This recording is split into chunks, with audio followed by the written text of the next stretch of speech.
Muchas gracias por venir, por tomar su tiempo en la semana. Yo sé que es un poco complicado por el día y la hora, pero gracias a todos por estar aquí.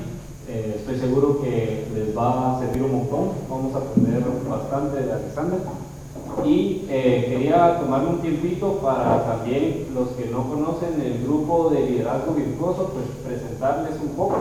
Mi nombre es Alejandro Cordón, junto con Tony, Miguel, Chos y Pancho, estamos empezando este grupo que se llama Liderazgo Virtuoso. ¿Qué es lo que queremos? Formar a jóvenes como ustedes que están empezando sus carreras profesionales o que ya llevan en su carrera profesional o que van por empezar su carrera profesional, para que inculcarles valores de liderazgo para que en un mediano o largo plazo puedan ser líderes positivos y al final no solo traer un beneficio para ustedes, sino para la sociedad guatemalteca, que al final es lo que necesitamos, líderes positivos en cada una de las ramas. Estoy seguro que aquí hay abogados, ingenieros, administradores, etcétera, etcétera, etcétera, que destaquen en cada rama y que puedan ser un impacto positivo para Guatemala. Entonces, ¿qué buscamos en personas como ustedes? Son 4 cosas. Tiempo, gente ocupada, gente que no tenga tiempo, porque la gente que le sobra el tiempo al final son los que son holgazanes. Entonces, gente que pueda en su horario, en la semana, meter 2 horas para dedicarle a este programa. También consistencia, que esto no es de 1 año, 2 años, sino que es de aquí en adelante, 10 años, 20 años, para que cuando ya sean líderes en las empresas o en cada uno de sus campos, hagan este impacto. Compromiso, ¿verdad? Para que sigan adelante, se comprometan y le vean futuro a este proyecto. Y por último, motivación, que le vean el sentido y el por qué esto va a ser un beneficio para la sociedad de Guatemala. Miguel me ayuda un poco para explicarles un poco la metodología que vamos a seguir y cómo queremos lograr esto.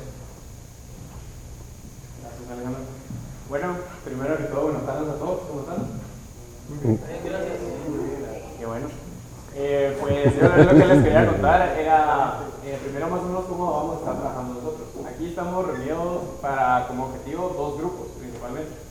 Entonces, del lado de los que ya nos conocerán, nosotros usualmente nos reunimos en Peñalta, es el grupo de LIDE. Entonces, nosotros como vamos a estar trabajando, va a ser de la siguiente manera. Nosotros lo que les estamos pidiendo son 2 horas semanales de tiempo que ustedes tengan libre en su semana, que lo puedan dedicar para leer y aprender por su cuenta. De ahí les vamos a pedir 2 fines de semana, van a ser usualmente 2 sábados, el segundo del mes y el otro está como ajustándose.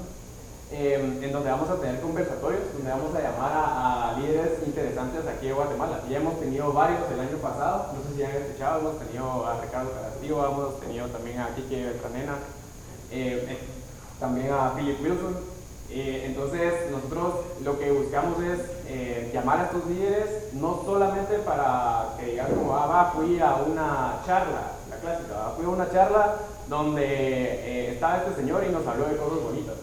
Esa no es la idea tanto acá. Nosotros lo que queremos hacer es hacer un conversatorio, que pues como dice el nombre, ¿no? Lo que queremos es conversar. Entonces la idea es de que con esas 2 horas semanales nosotros les vamos a estar mandando de un tema en específico que vamos a ir viendo.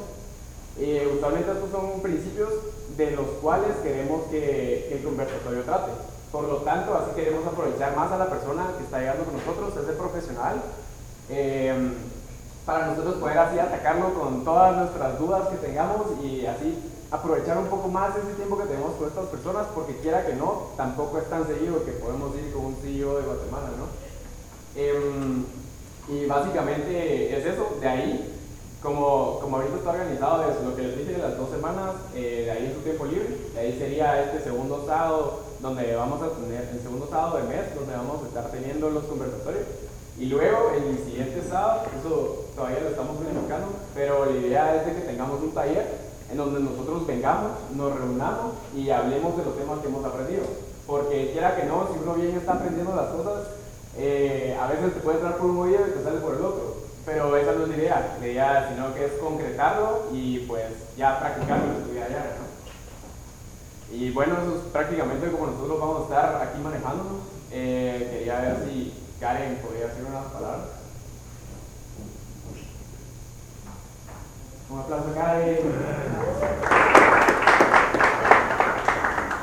Hola, pues gracias a todos por venir. De verdad que esto es un sueño para Tony, para Alex y para mí. Hace 3 años yo contacté con Alex porque yo tuve personalmente una crisis laboral. Detestaba a mi jefe con todo mi corazón. Así detestaba. Detestaba. Y pues el libro de Alex me ayudó a entender que él no es que fuera malo, sino que no era un líder y que había que ayudarlo un poquito. Él no se dejó ayudar, pero a mí me ayudó mucho pues todo el tema del liderazgo virtuoso, el carácter, y que a veces son cosas que si uno va a formación uno las escucha, pero cuando uno sale a trabajar es una jungla. y de verdad que uno tiene que estar muy seguro y con las virtudes bien puestas para poder ir pues avanzando profesionalmente sin perderse uno en cosas, ¿verdad? Entonces yo le agradezco a Alex que haya hecho el esfuerzo de venir. Espero que sea algo bonito para todos nosotros y que lo aprovechen porque no es fácil traer a alguien del otro lado del mundo. Así que gracias, Alex, por acompañarnos. Bienvenido a Guatemala.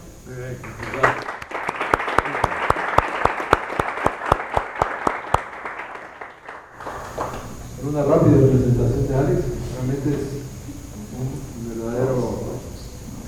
verdadero personaje que en pocas palabras dice que después de trabajar muchos años no muchos, pero sí algunos años de abogado en París, Estrasburgo, Helsinki, de pronto dice una frase aquí que es muy bonita, que descubrió su misión de encender corazones para la grandeza y trabajar para formar una nueva generación de líderes virtuosos.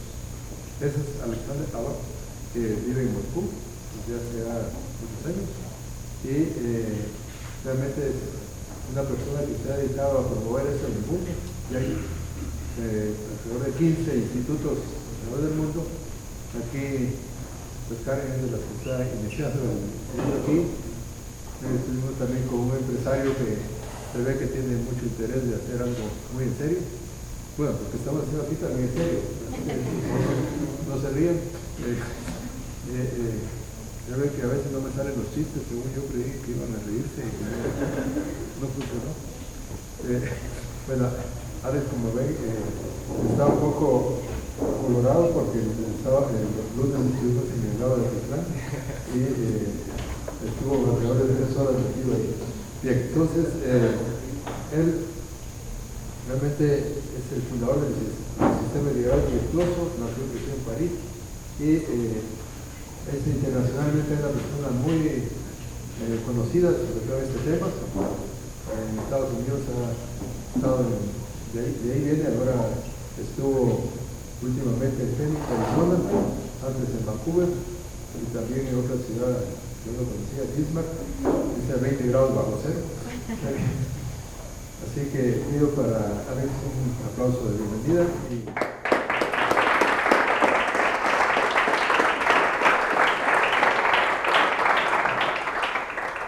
Parece que hablará poco y le podrá preguntarle mucho. Aquí vamos a dejar el... Yo creo que es más fácil así. ¿Me oyes bien? Sí. Gracias, Tony. Gracias, Karen, también para todo lo que has hecho para hacer posible este encuentro con la juventud. Encuentro con la juventud es para mí importante porque, como habéis oído, yo he trabajado como abogado bastantes años en Estrasburgo, en París, en Finlandia, en Helsinki. Pero un día por el otro, yo decidí abandonar la carrera de abogado para dedicarme a lo que estoy haciendo ahora. Ya vamos más de 20 años haciendo este liderazgo virtuoso. La verdad es que fueron gente de vuestra edad que me obligaron, que me inspiraron para que yo deje la carrera de abogado y me dediqué a lo que estoy haciendo ahora. Estaba en Helsinki como abogado, un día un amigo me pidió dar clases sobre la historia de la integración europea. Y entonces tuve que hablar muchas horas, unas 40 horas, sobre los fundadores de la Unión Europea, que eran gente bastante excepcional. Y lo interesante es que, hablando sobre estas personas, me di cuenta que los estudiantes tenían más interés en los seres humanos que en las leyes de la Unión Europea. Se entiende bastante bien. Entonces, pero me hacían bastantes preguntas muy interesantes de tipo, ¿qué hay que hacer para ser una persona así? ¿Qué es la diferencia entre un valor y una virtud? La diferencia entre el temperamento biológico innato y el carácter que desarrollas. Me hacían preguntas al final que eran preguntas antropológicas sobre el ser humano. Y claro, me dio cuenta que la universidad fundamentalmente no ayuda mucho a la gente, los jóvenes hoy en día, muchas universidades, la mayoría de las universidades, no ayudan mucho a la gente a desarrollarse a nivel espiritual, a nivel del carácter. Fundamentalmente lo que hacen es infundir el cerebro de algunos datos. ¿Ya? Y esto no es formación, esto es solamente información. La universidad vende información, pero no realmente educa. La palabra educare, viene de una otra palabra latina que es educere, que significa sacar lo mejor que hay dentro de cada persona. Y no es lo que la universidad, al menos la universidad donde yo enseñaba, hacía. Y por eso mis estudiantes al final me decían esto, mira, con estas clases que usted está dándonos, al menos podemos entender más lo que es ser un ser humano y lo que hay que hacer para desarrollarse y ser un líder. Entonces abandoné la carrera de líder de Derecho, me dediqué bastantes años, 2 años, a escribir este primer libro, A Virtuous Leadership, que fue publicado en América, en New York, América del Norte, en New York en 2007. Y después vinieron otros libros, uno sobre la magnanimidad, que se llama Creado para la Grandeza, otro sobre el temperamento y el carácter, y un tercero sobre la educación del corazón. Es el último libro que escribí. Entonces la pregunta que me hacía yo era finalmente, ¿qué es el liderazgo? ¿Qué es el liderazgo? Porque hay más de 50 definiciones de liderazgo. Y os preguntéis, ¿por qué hay más de 50 definiciones de liderazgo? Porque la visión que tú tienes de liderazgo, la definición que tienes tú de liderazgo, depende de lo que tú entiendes por ser humano. Si en un ser humano ves un chimpancé o una cosa, no un espíritu noble y libre, tu visión de liderazgo será bottom line, será realmente lo más bajo que hay. Y si tú tienes una visión muy alta de la persona humana, ves en un ser humano un ser espiritual, o si eres cristiano, ves en un ser humano un hijo o una hija de Dios, es evidente que tu visión de liderazgo va a ser muy diferente. Por eso no hay que extrañarse de que hay más de 50 definiciones de liderazgo. Yo llegué poco a poco a una conclusión de que el liderazgo es conseguir la grandeza, sacando la grandeza de la persona. To achieve greatness by bringing out the greatness in others. Esto es lo que hace un líder. Un líder no es un manager. Un manager es una persona que hace avanzar las cosas. Y por eso recibe un salario muy alto. Es una persona que sabe poner objetivos y que sabe conseguirlos. A cualquier precio.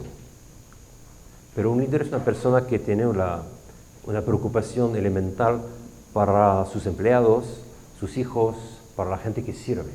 Para él la primacía del ser humano es evidente. Él no ve en sus empleados human resources, es evidente. Para él la palabra human resources no tiene ningún sentido.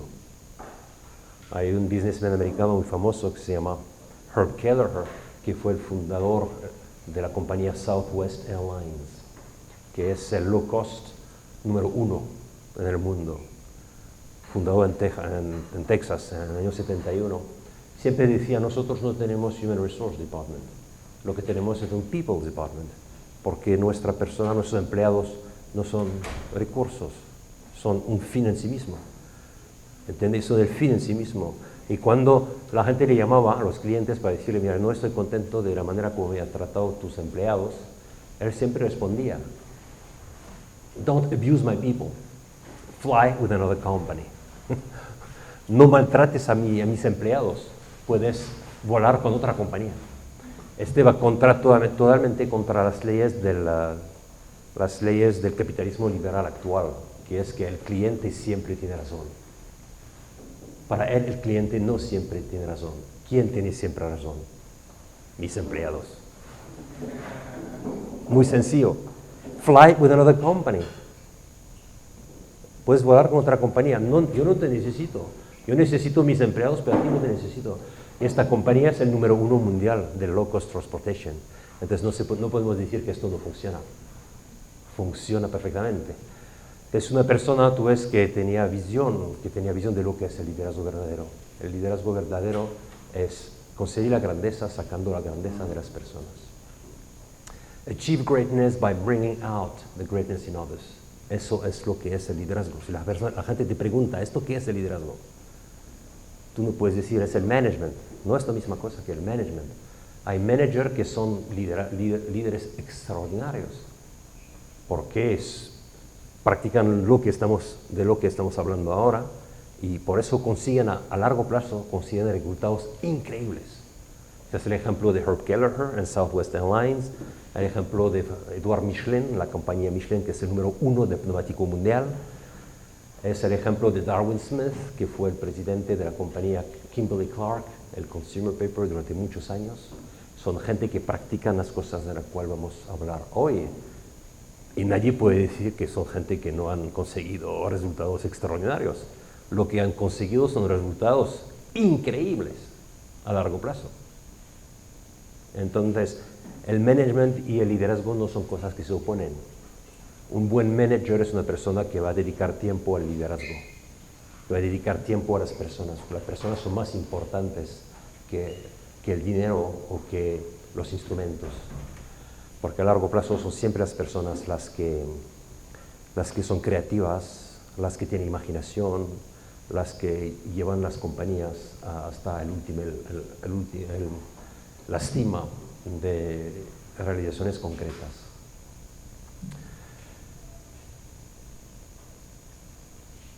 Vosotros habéis oído hablar, vosotras también habéis oído hablar de lo que llamamos las virtudes, ¿verdad? ¿Qué diferencia hay entre una virtud y un valor? Porque hoy en el mundo hablamos mucho de valores. A la gente le gusta la palabra valor, es increíble, ¿no? Se oye en cada esquina de cada casa, ¿no? En cada calle. Pero virtud, la gente no utiliza mucho, utiliza muy poco. Un valor es una cosa que tú consideras como importante. Dios, la familia, el país, son valores. ¿Y la virtud qué es? La virtud viene del latín virtus, que significa poder, capacidad de acción. Una virtud es lo que te da la capacidad de conseguir tus valores. Es una fuerza dinámica interior. Virtus en latín significa poder. Y por eso la virtud es un hábito que has desarrollado desde que eres joven, con la repetición de actos nobles, que te permite, que te da una fuerza interior increíble, que te permite conseguir lo que quieres. Y si no tienes virtud y tienes solamente valores, eres un fracasado. Porque nunca puedes conseguir tus valores. Nunca puedes llegar a tus valores. Imagina una persona que dice, la familia para mí es súper importante, es su valor número 1. Pero este hombre o esta mujer no tiene la virtud, digamos, la virtud de la templanza. ¿Cómo puede casarse? No está preparada, no está preparado. ¿Entiendes? Tú puedes tener valores muy altos, pero si no tienes las virtudes que son la capacidad de acción, entonces tus valores no valen nada. Eres un hipócrita. Y hay mucha gente hipócrita que hablan mucho de valores, pero que no tiene ninguna virtud. Y su vida es un fracaso tremendo, porque no tiene la fuerza dinámica para conseguir sus valores. Por eso es muy importante hablar de virtuous leadership, liderazgo virtuoso y no solamente de liderazgo basado en los valores. Absurdo esto. No podéis más hablar de liderazgo basado en los valores. Hay que hablar de liderazgo basado en las virtudes, porque los valores no significan absolutamente nada. Cada persona tiene sus propios valores. Toda la gente tiene valor. Cada persona tiene valores. Pueden ser malas o buenas, pero cada persona tiene valores. Y la virtud es una cosa más concreta y es una cosa buena en sí mismo siempre, porque la virtud es una virtud noble. Es un hábito noble del carácter. Un valor puede ser un valor miserable. El sexo, la droga, el alcohol puede ser un valor para mucha gente. Pero la virtud no, porque la virtud es siempre buena. Es siempre un hábito bueno, un hábito noble. Es el opuesto de un vicio. Un vicio es un hábito, pero malo. Una virtud es un hábito bueno y es siempre bueno. Es una fuerza, pero es una fuerza moral para el bien. ¿Habéis entendido la diferencia, no? Clave. Empezamos con esto. Después te das cuenta que habéis oído hablar de las 4 virtudes básicas, ¿no?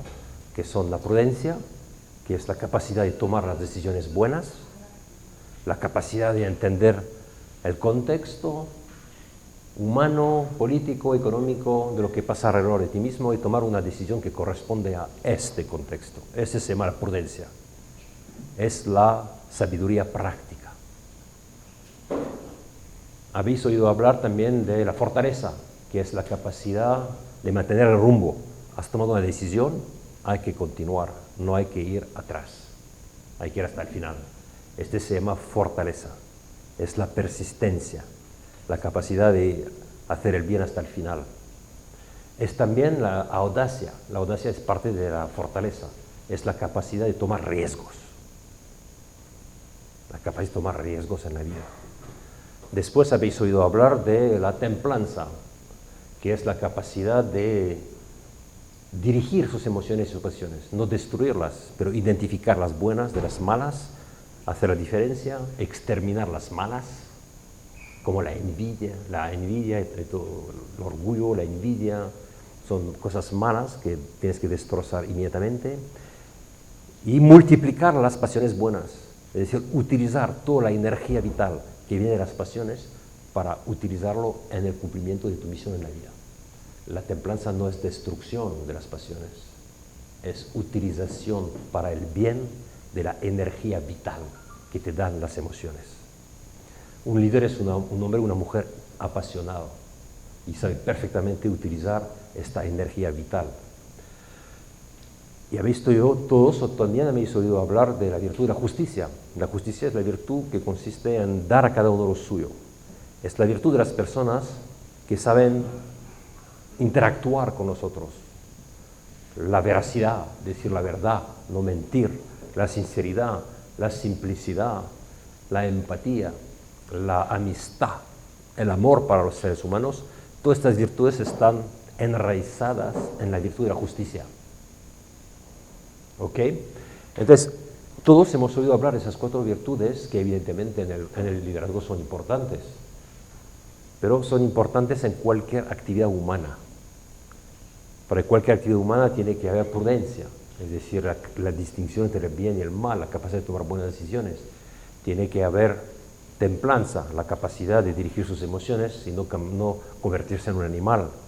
Tiene que haber fortaleza para, como dicen los americanos, to walk the talk. Tú hablas muy bien, pero después, ¿qué haces?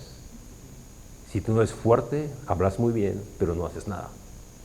La fortaleza es la capacidad de poner en práctica las cosas buenas que tenemos en la cabeza y en el corazón.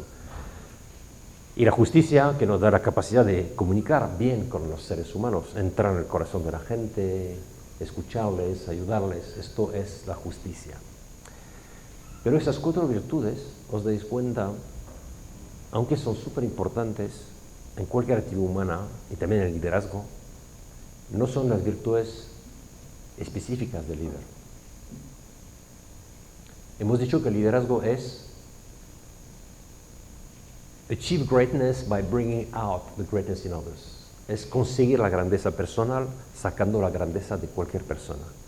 En esto ves que hay dos elementos de los cuales quiero hablar un poco con vosotros ahora. Es una virtud que se llama la magnanimidad. ¿Podéis pronunciar esta palabra? La magnanimidad. Magnanimidad. La magnanimidad es la virtud que te ayuda a buscar cosas grandes en la vida. Es el sueño que tienes sobre ti mismo, es la capacidad de entender quién eres, de ver que tú eres un ser humano, que tienes una dignidad muy alta y que entonces tienes que realizarte como ser humano, luchando para soñar. Y es también la virtud de los que transforman su sueño en misión, en realidades concretas. La magnanimidad es una virtud muy compleja, pero es la más bonita de todas las virtudes al final, porque es la virtud de los grandes. Y como dice Aristóteles, los jóvenes, vosotros sois jóvenes, tienen una tendencia hacia la magnanimidad evidente. ¿Por qué? Porque tienen muy poco pasado y tienen mucho futuro. Entonces sueñan. Y la magnanimidad empieza con un sueño. La gente vieja, si no se han mantenido jóvenes, tienen una tendencia hacia la pusilanimidad, a ser pequeños, porque ya no miran hacia lo que pueden conseguir, están satisfechos con lo que han conseguido ya. ¿Os dais cuenta? Y vemos mucha gente viejo, de edad, que en verdad son muy jóvenes interiormente, porque están siempre mirando hacia el futuro. Y tú ves gente joven que ya son viejos espiritualmente, porque ya están contentos con lo que han conseguido ahora. Entonces, aunque decimos que la magnanimidad, dice Aristóteles, es la virtud de los jóvenes, es la virtud de los jóvenes que son jóvenes espiritualmente, no necesariamente de edad. Entonces, la magnanimidad es la virtud de las personas que son capaces de soñar y que quieren soñar, y soñar ante todo sobre sí mismo. La magnanimidad no es fundamentalmente tener un sueño material de lo que quieres hacer en la vida. Es fundamentalmente un sueño que tienes sobre ti mismo. ¿Qué personas tú quieres ser? Es el deseo de grandeza personal. Es lo que vemos en estas personas que he mencionado, Michelin, Edward Michelin, Herb Kelleher, Darwin Smith. Son personas que tienen un sentido de su dignidad muy alto y que quieren ser seres grandes y que al mismo tiempo quieren que sus empleados o sus hijos o la gente que sirven en general se transformen en seres espectaculares, magnificent people. La magnanimidad supone que tú estás también consciente de tus talentos. Es decir, que cada uno de nosotros hemos oído hablar mucho de la humildad, mucho. La magnanimidad muy poco. Pero hemos sido educados en la humildad, ¿verdad? ¿Qué es la humildad? ¿Qué es la verdadera humildad?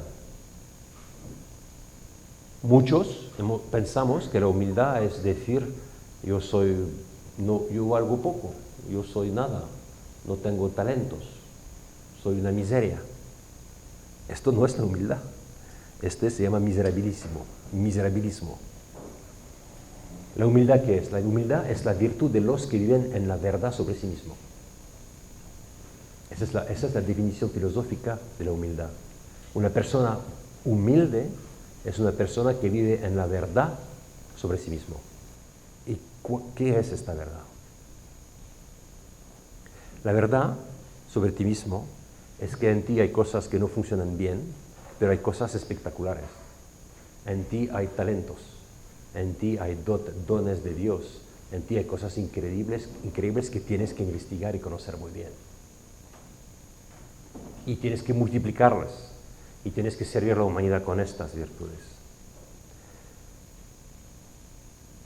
Cuando entendemos que la humildad es la verdad sobre ti mismo, entiendes perfectamente que la humildad y la magnanimidad son dos virtudes que no puedes separar. Porque la magnanimidad empieza con la conciencia de tus propios talentos. el deseo de investigar tus talentos, el deseo de conocerte bien, de conocer bien todos los dotes que has recibido, los talentos que tienes. Este es el principio de la magnanimidad, porque hace cosas grandes con tus talentos, no con tus miserias. Es evidente. La gente puede preguntarse, Alex, pero aquí ¿dónde está la humildad? La humildad es la verdad sobre ti mismo. Entonces tú, joven, tienes que tener la capacidad de hablar con naturalidad, sin falsa modestia, sin orgullo de tus talentos. Tienes que investigar tus talentos, tienes que aprender a conocerte bien. Y si no conoces bien tus talentos, tienes que preguntar a tus amigos que te conocen. Tienes que conseguir lo que llamamos feedback. Feedback. Mucha gente tiene ninguna capacidad de autoconocimiento, porque nunca buscan el feedback. Nunca quieren saber si lo que hacen ahora es bueno, es espectacular o es mediocre. Gente de vuestra edad tiene evidentemente que intentar hacer cosas diferentes para llegar a conocerse bien y ver cuál es mi talento. Pues que tu talento es escribir, pues que no es escribir, es hablar, pues que tu talento es empezar compañías, pues que tu talento está en el arte o en el deporte. Tienes que aprender a conocerte bien, intentando hacer cosas diferentes para ver un poco dónde está realmente lo que es tu talento, para poder multiplicarle y conseguir la magnanimidad a través de ese talento.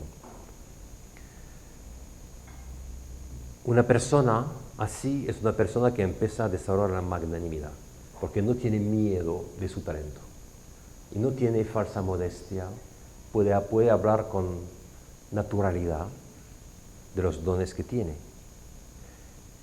Y la humildad, que es la verdad sobre ti mismo, te ayuda, porque la humildad te dice, tú tienes estos talentos, es una verdad, pero no puedes olvidar que este talento es un don.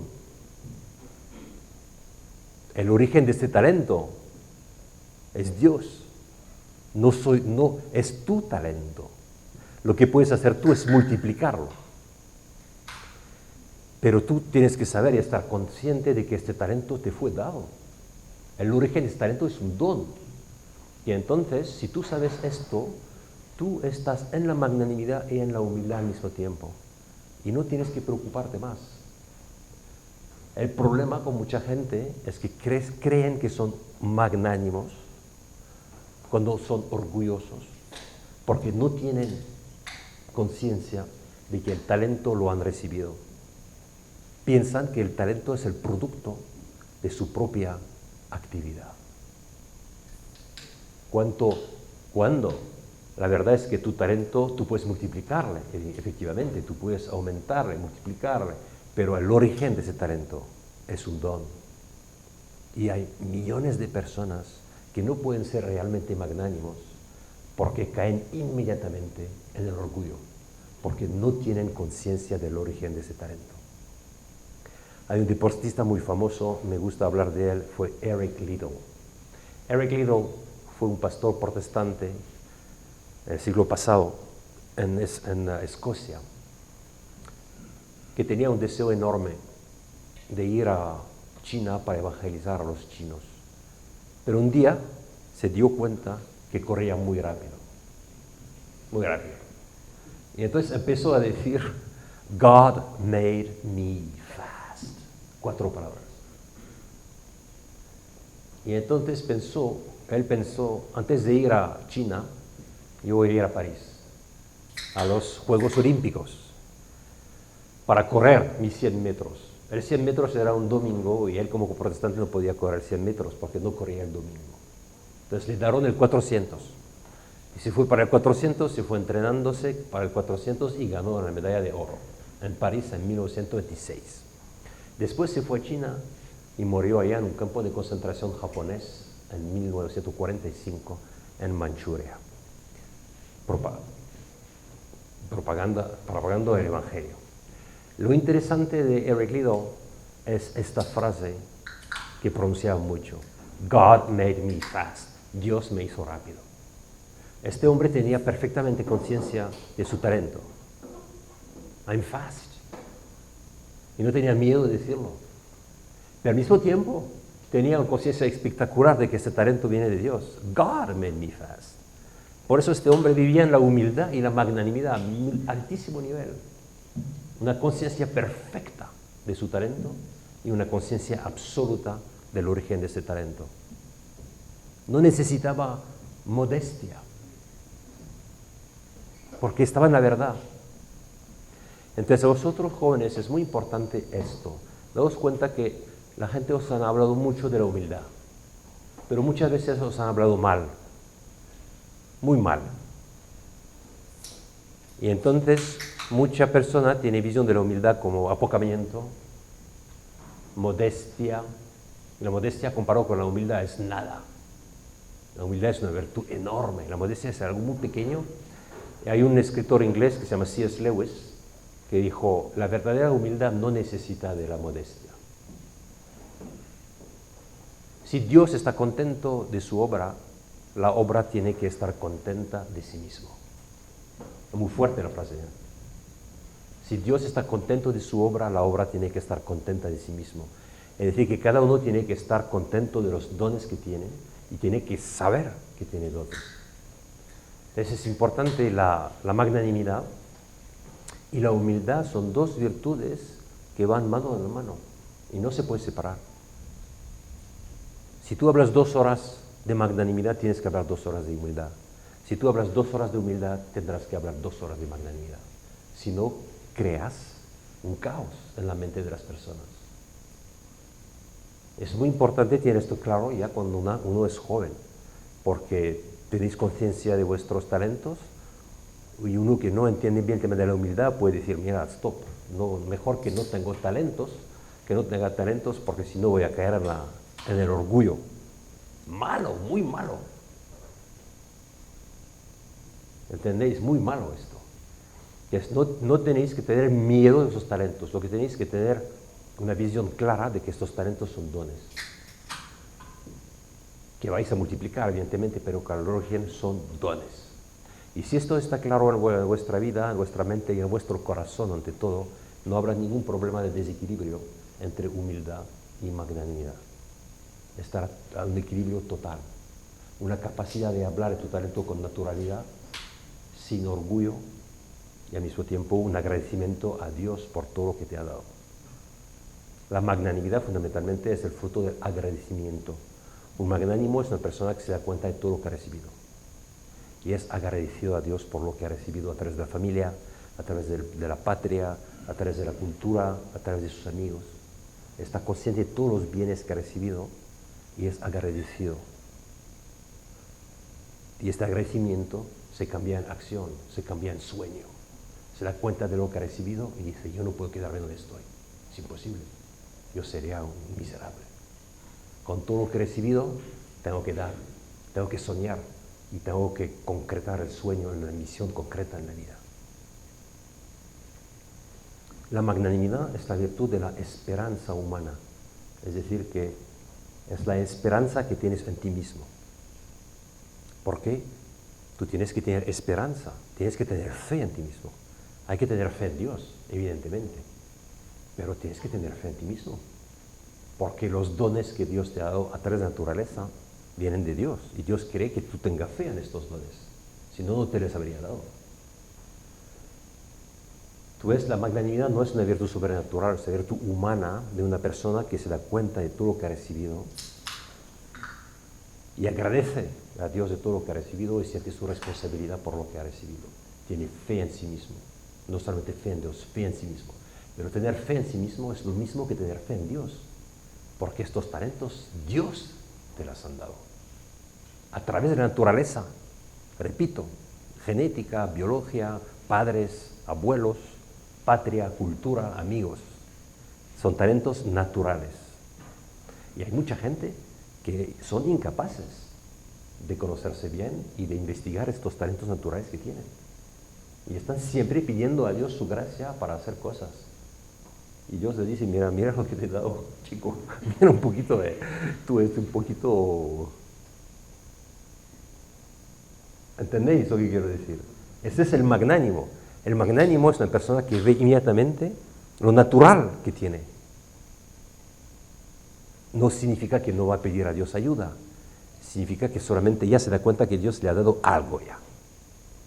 Y que no es bueno pedir a Dios otras cosas cuando ya tienes cosas que te ha dado. Tú multiplicas los talentos naturales que Dios te ha dado. Esto es la magnanimidad. ¿Ok?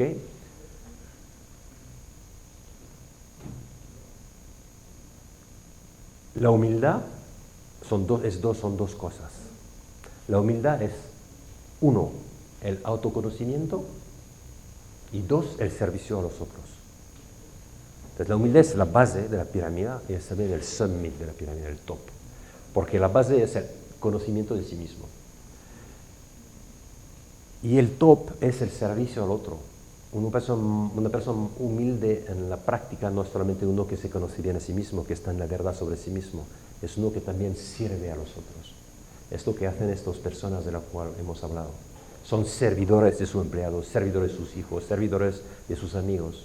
Les sirven para ayudarles a ser grandes, a hacerse grandes, a desarrollar toda su capacidad.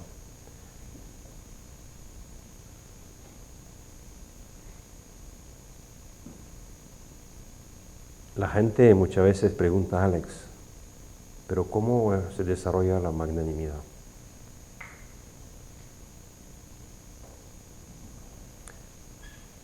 Antes de hablar de este tema, que es muy importante, hay que pensar una cosa. Las 4 virtudes cardinales de las cuales hemos hablado antes no son ideales de vida, son necesidades absolutas para la acción. Es decir, que cada acción tuya tiene que basarse en las 4 virtudes cardinales. En cada acción tuya tiene que haber prudencia, es decir, sabiduría práctica. Tiene que haber fortaleza, tiene que haber justicia y tiene que haber templanza en cada acción tuya. Pero si te pregunto, ¿cuál es el sentido de tu vida? Y me dice, el sentido de mi vida, prudencia. ¿Esto qué es? ¿Cuál es el sentido de tu vida? El sentido de mi vida es templanza. Te ríes, ¿no? Es absurdo. No es un ideal de vida la templanza. Es una necesidad para la acción, pero no es un ideal de vida. Pero si tú me dices, mi vida es grandeza y servicio, magnanimidad y humildad, grandeza y servicio, entonces yo entiendo bien qué tipo de persona eres y yo entiendo bien que esto sea para ti un ideal de vida. Quieres conseguir la grandeza porque te sientes llamado a ser grande y quieres ayudar a los otros a ser grandes. Entiendo que esto es un ideal de vida porque estas virtudes, las 4 cardinales, están enraizadas fundamentalmente en la inteligencia y en la voluntad. ¿Okay? La prudencia es la inteligencia práctica. La templanza, la fortaleza es la voluntad. La templanza es la voluntad mirando a las pasiones. Y la justicia es la inteligencia y la voluntad. La inteligencia para saber qué es lo que tengo que dar a cada uno. Y la voluntad para dar a cada uno lo que tiene que recibir de mí. Pero la magnanimidad y la humildad son virtudes del corazón. Es decir, de toda la personalidad. Son virtudes que están fundamentalmente y muy profundamente enraizadas en el corazón de la persona. Y por eso son más importantes, desde el punto de vista existencial. Y por eso para a vosotros jóvenes es mucho más importante que pensáis en términos de magnanimidad que pensar en términos de las 4 virtudes cardinales. Aunque tenéis que practicarles las 4 virtudes cardinales, evidentemente, si no, no podéis llegar a la magnanimidad. Porque la magnanimidad es el corazón, pero el corazón incluye la voluntad y la inteligencia. El corazón se apoya en la inteligencia y en la voluntad, si no el corazón se desintegra. Pero la magnanimidad va mucho más profunda, se enraiza mucho más profundamente que la virtud, las 4 virtudes cardinales. Por eso hay mucha gente buena, buenazos, gente buena, porque intentan practicar las 4 virtudes cardinales, Pero os dais cuenta, no tienen nada de líderes. Nada. Por eso, tú no puedes decir el liderazgo es cuestión de virtud. No. Tienes que decir, las 4 virtudes cardinales son absolutamente fundamentales en el liderazgo, pero no es cuestión de virtud. El liderazgo es cuestión de 2 virtudes: magnanimidad y humildad. Greatness and service, grandeza y servicio. Y hay mucha gente que se quedan en los 4. Son gente que llamamos gente buena. Pero vosotros jóvenes no estáis llamados a ser gente buena. No. Sois llamados a ser gente grandes, soñadores que realizan su sueño. Entonces, no podéis decir el liderazgo es cuestión de ser bueno. Nada. Ser bueno es la base. Si no eres bueno, no hay futuro. Pero tienes que mirar a la excelencia. Y la excelencia te la da la magnanimidad, la grandeza, el sueño y la acción después del sueño. ¿Me habéis entendido? Es súper importante esto.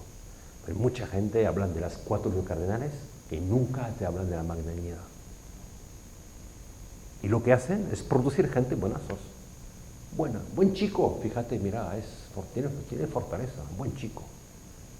Buena chica, mira, no es un animal, entonces, tiene capacidad de controlar sus emociones. Muy bueno, ¿no?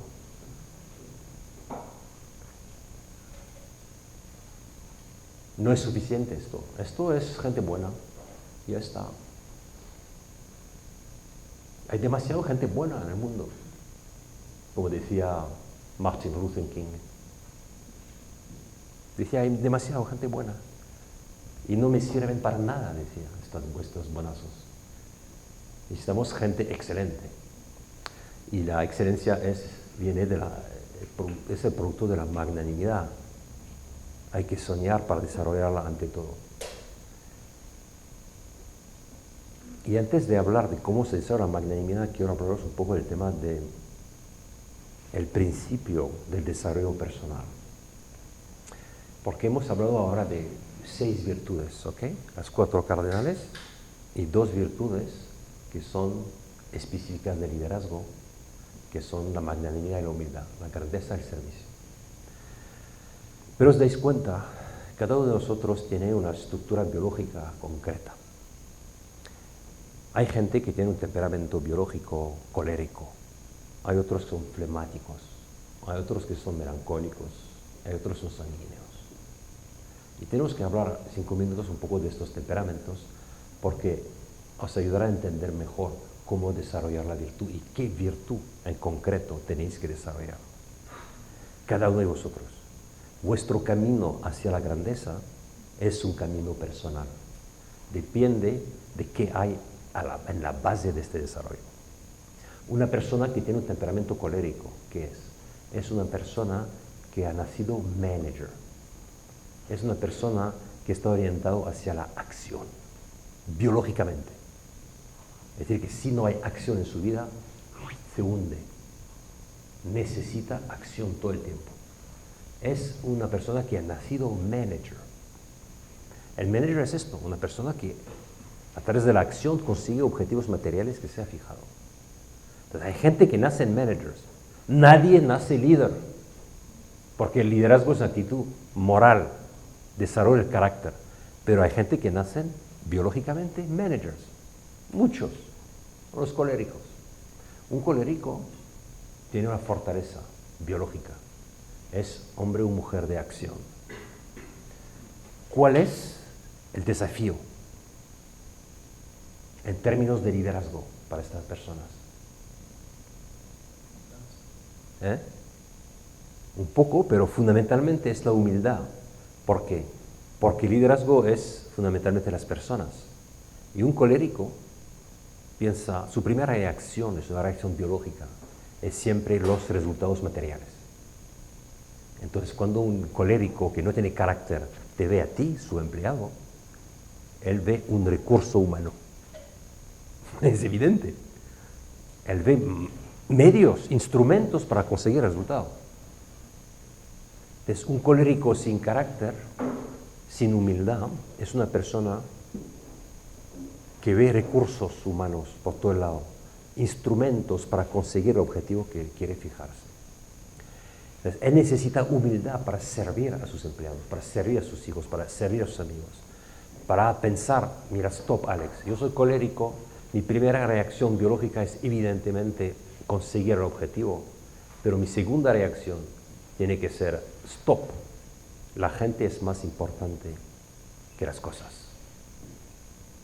Un colérico es lo que tiene siempre que recordarse, mi desafío moral es la virtud de la humildad. Tengo que aprender a servir a la gente y no servirme de las personas. ¿Entendéis? No es decir que yo tengo que dejar de ser un hombre o una mujer de acción, no. Significa que tengo que pensar siempre, mi segunda reacción siempre tendrá que ser las personas. Porque muchas veces los coléricos consiguen sus objetivos, pero después mira un poco a lo que ha pasado con los miembros del team y ¿qué ves? Cadáveres. Cadáveres. En el mejor de los casos. En otros casos son gente corrompida.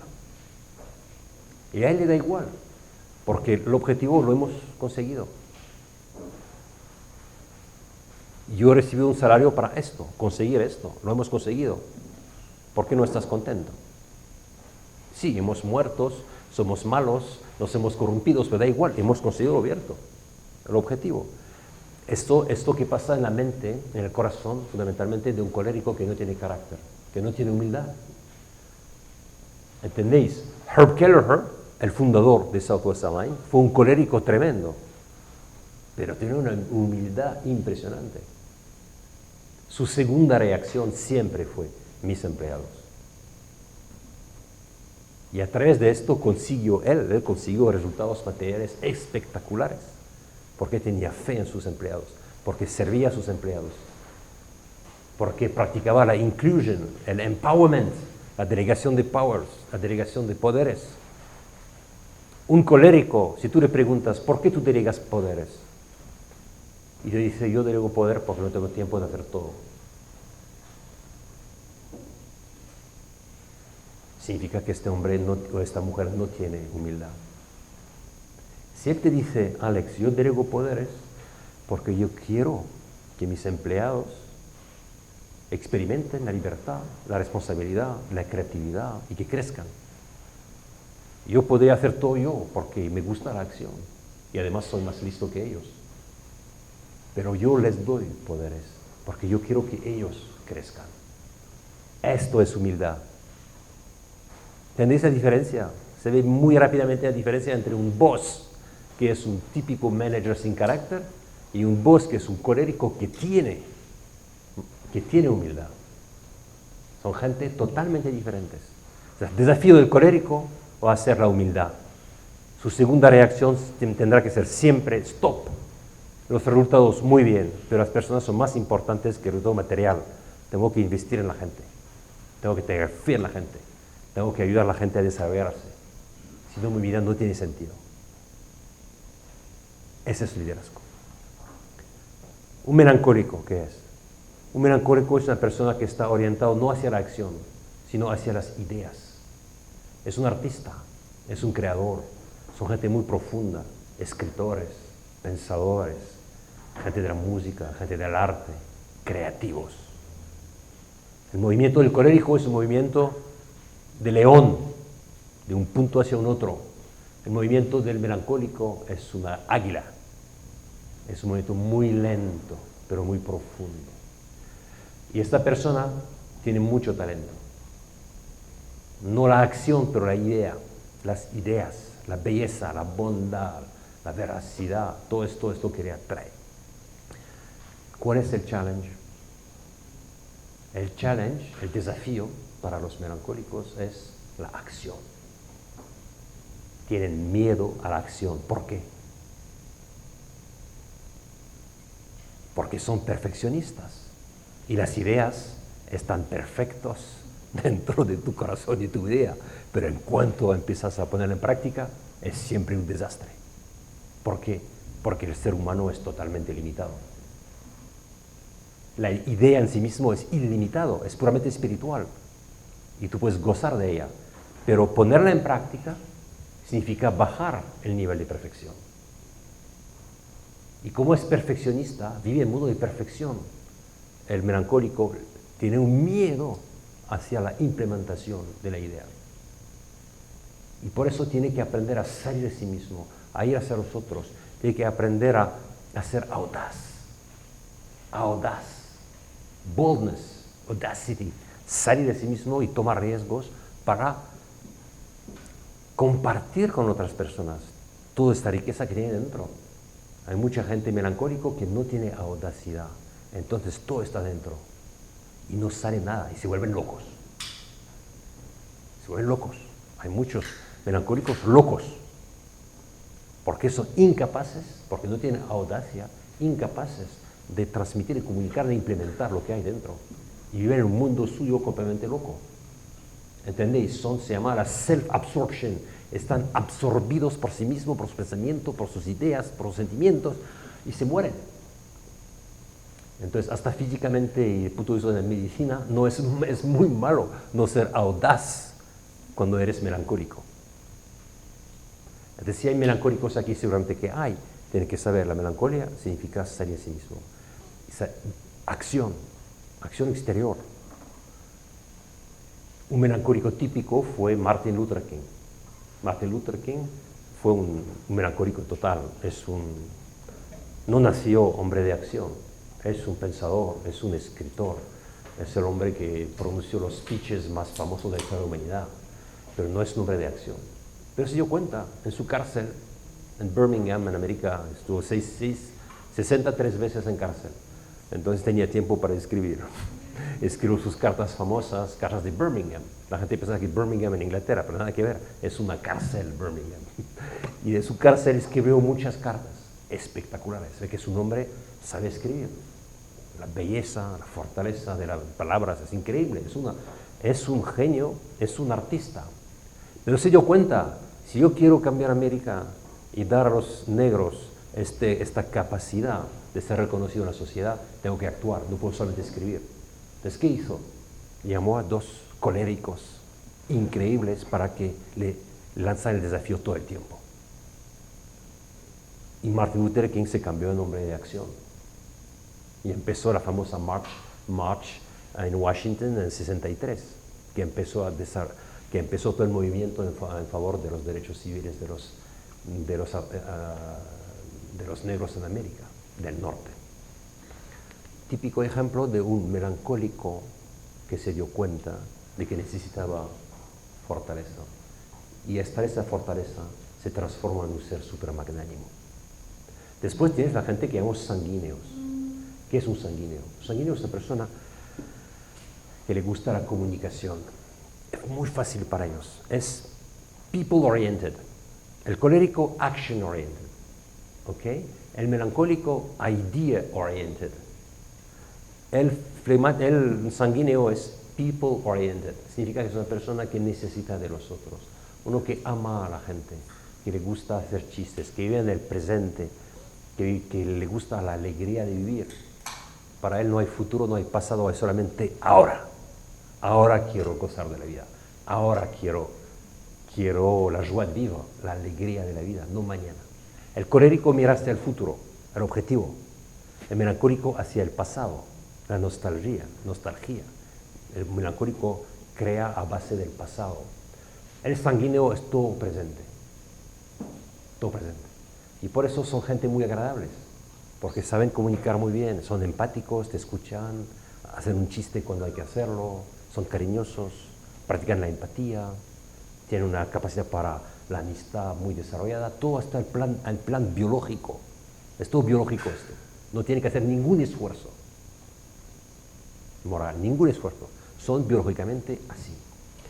¿Cuál es el desafío para esas personas? El gran desafío para esas personas es la estabilidad, la persistencia, porque ellos viven en el presente. Y mañana es mañana. Ellos se olvidan mañana de que hubo en ayer, y que ayer he firmado un contrato, y que hay que ponerlo en práctica. Es una persona que cada día se lanza en cosas nuevas. tiene dificultad natural para terminar cada uno de sus proyectos. Empieza muchas cosas porque le gusta la aventura, porque la aventura es emoción, amusement, entertainment. La motivación del sanguíneo es mucho el entertainment. Tiene que haber fun. Si no hay fun, no tiene sentido. ¿Entendéis esto? Entonces, el sanguíneo, lo que le va a costar mucho es terminar. Porque empieza muchas cosas, pero es incapaz de terminar sus proyectos. Porque cada día tiene nuevos proyectos. Y para él la vida es un día. Un día. Entonces, el sanguíneo tiene que pensar, el gran challenge en mi vida, el desafío va a ser la persistencia. Tengo que terminar lo que hago antes de empezar otras cosas. Tengo que aprender a ser persistente, endurance. Tengo que aprender lo que es el tiempo. Tengo que ser... Para él, las virtudes difíciles son la paciencia, la fidelidad, todo lo que es relacionado con el tiempo es difícil para él. Porque para él el tiempo es ahora, y nada más que ahora. Entonces, todos los sanguíneos tienen que aprender esto. Desafío es persistencia. Si soy persistente, puedo ser una persona excelente. ¿Y el flemático qué es? El flemático es una persona biológicamente que busca la paz, es desapasionado. Busca la paz con sí mismo, la paz con la gente, la paz con nosotros, la paz todo el tiempo. Tiene una actitud hacia la vida muy racional. Es una persona muy racional, una persona que tiene una actitud científica siempre hacia la realidad. Y son muy importantes estas personas porque nos dan mucha paz interior. Cuando tienes un problema, muchos problemas en la cabeza, vas a ver un amigo o una amiga que es flemática y te escucha y te dice, mira, Alex, tú piensas que tienes 10 problemas, pero la verdad es que tienes un problema solo, porque todo el resto está en tu subjetividad total, no tiene ningún fundamento racional. Entonces tranquilízate y ya. Nos ayudan a ser tranquilos con nosotros mismos. Necesitamos esta gente. Pero ¿cuál es el gran desafío? El gran desafío de estas personas es la magnanimidad, porque a ellos les gusta el status quo, lo que hay. Si las cosas funcionan, ¿para qué cambiarlas para mejor? Si funciona, está bien. El flegmático le cuesta soñar sobre sí mismo, le cuesta soñar. El melancólico no le cuesta soñar, lo que le cuesta es poner el sueño en práctica. Pero el flemático lo que le cuesta es soñar, porque el sueño no tiene nada de científico, es puramente emocional e intuitivo. Entonces tiene miedo a los sueños y muchas veces considera a los soñadores como soñadores, en el plan malo. ¿Entendéis? Porque a ellos lo que les gusta es cosas que sean matemáticamente demostrables. Y un sueño es por definición lo que no tiene matemáticas. Entonces, el flemático tiene que aprender a soñar. Y un gran flemático fue Darwin Smith. Darwin Smith, el gran presidente de la compañía que os he mencionado antes, Kimberly Clark, fue un flemático total. Pero era un soñador. Desarrolló la magnanimidad desde que era un pequeño, un joven, y soñó como un loco. Hasta que cuando fue jefe de la compañía Darwin Smith, la compañía Kimberly Clark, tomó la decisión de vender 100 años de historia corporativa. Vender todas las fábricas de papel cartón para empezar un business de papel de alta consumación. Porque se dio cuenta que sus empleados eran funcionarios. Y no quería funcionarios, él quería hombres y mujeres de magnanimidad, de grandeza. Entonces, estableció una estrategia magnánima que consistía en vender 100 años de historia corporativa para empezar un nuevo business, para ayudar a sus empleados a cambiar. Cambiar, dejar de ser funcionarios y cambiar y empezar a ser seres humanos normalmente constituidos. Y ganó la batalla. Después de 3 años, su compañía tenía resultados más importantes, más bonitos, más altos, desde el punto de vista puramente económico, que 3M, Procter & Gamble y Scott Paper. Ganó uno mundial del consumer paper, del papel de alta consumación. Es Darwin Smith, es un flemático total.